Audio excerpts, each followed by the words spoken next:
Alors, je dis pas que c'est la bérésina, mais c'est quand même, ça secoue quand même sur les marchés actions de nouveau qui repartent à la baisse, que ce soit à Wall Street ou en Europe. Et certains se demandent, alors pour le coup, là, on traverse l'Atlantique, si on ne risque pas de voir les investisseurs particuliers américains capituler sur le marché, justement, US, à Wall Street. C'est en tout cas le signal d'alarme que tire Vendatrack. C'est une société, vous allez découvrir ça, d'analyse qui s'est spécialisée dans la recherche de flux d'activité, justement sur les investisseurs particuliers aux États-Unis. Bonjour Laurent.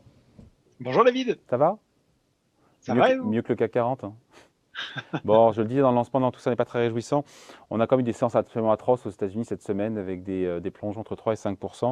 C'est reparti hier et aujourd'hui encore dans le rouge. Et on se dit évidemment que pas mal de petits boursicoteurs américains ont dû passer quand même un sale moment, hein. Et pas qu'aux États-Unis, mais surtout aux États-Unis. Ouais, et pourtant David, vous l'avez dit, les indices tankent, et même avec un indice S&P 500 qui perd, allez, on est désormais à plus de 18% de pertes depuis le début de l'année, puis 18% de baisse, ça pourrait être sa pire année depuis 2008, et bien pourtant, au risque de faire mentir, je suis désolé le titre de votre chronique, ça, ce qui a plutôt prédominé au cours de cette journée de baisse, hein, en début de semaine, c'était plutôt le credo buy the dip, vous savez, acheter la baisse en bon français. Euh, et la société dont vous avez évoqué le nom en intro, Vendatrax, a indiqué que finalement, durant cette séance de baisse, c'est bien les investisseurs particuliers américains, les retail investors, vous savez, on les appelle aussi, comment on les appelle là-bas? On les appelle les mom and pop traders. Ça veut dire, si je traduis ça, on va dire les investisseurs papa-maman, quoi, les investisseurs un petit peu occasionnels qui placent l'argent du ménage, eh ben, ils ont massivement acheté pendant cette séance. Vendatrack nous explique à titre d'exemple qu'ils ont acheté pour 395 millions de dollars de l'ETF Star sur le S&P 500, c'est l'ETF SPY de SPDR. Ils ont également acheté plus de 2 milliards de titres, 2 milliards de dollars de titres sur la journée. Ça en fait la deuxième séance la plus active après le 5 mai. Et puis voilà, et puisqu'ils y étaient, ils ont pris pour 100 millions d'actions, 100 millions de dollars d'actions Apple, 100 millions de dollars d'actions Tesla, quelques ETF sur le Nasdaq 100. Le courtier Fidelity, lui aussi, nous indique un petit peu la même chose avec des clients qui finalement étaient aux avant-postes pour acheter du Apple, du Nvidia, du Amazon. Rétrospectivement, on peut se dire que sans eux, la chute aurait sans doute été d'ailleurs plus marquée sur les indices américains. Laurent, je vous aime bien, mais vous avez dézingué mon lancement là, donc on finit la chronique. Invité suivant. Ouais, c'est ça. Non, ben non, mais vous savez ce que dit le sage Thomas, David Warren Buffett, c'est lorsque mon chauffeur de taxi me dit qu'il faut acheter une action que ben, je sais qu'il faut la vendre. Alors voilà, pendant que les particuliers rentraient sur les marchés, buy the dip, hein, étaient en train d'acheter la baisse, et bien sur ce fameux ETF S&P 500 dont je vous parlais, les institutionnels, eux, se délestaient à hauteur de presque 6 milliards de dollars selon les données de Bloomberg. Et puis, au fait, ce que nous dit aussi Bloomberg, c'est que cette activité des investisseurs individuels, elle est malgré tout, en dépit de ce feu d'artifice qu'on a eu cette semaine, sur la pente déclinante depuis plusieurs mois et qu'elle devrait surtout le rester dans les prochaines semaines. Et c'est peut-être ça, c'est peut-être l'arbre qui cache la forêt de ce mouvement de fond, en fait. Ouais, parce que c'est vrai qu'encore au mois d'août, enfin cet été, on parlait de tous ces investisseurs qui se coalisaient comme ça, qui avaient commencé, on s'en souvient, on l'avait évoqué ici sur Boursorama avec vous, avec GameStop, et qui cherchaient à dénicher comme ça les actions, à faire Ouais. monter pour faire des plus-values, voilà, rapides. Exactement. C'est vrai qu'on a eu GameStop, on a eu AMC, on a eu ce qu'on appelle les meme stocks. Vous savez, c'est ces actions aussi virales que les memes, ces petites images qu'on s'échange sur le net et qui avaient fait le bonheur des investisseurs particuliers américains au moment du confinement.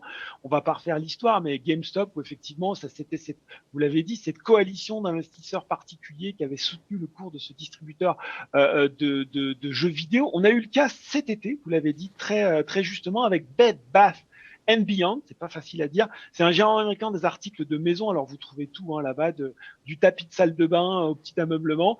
Et en fait, c'était un peu le même principe que GameStop. C'est un distributeur endetté qui a vu son cours exploser durant la torpeur de l'été, justement grâce à ces petits investisseurs.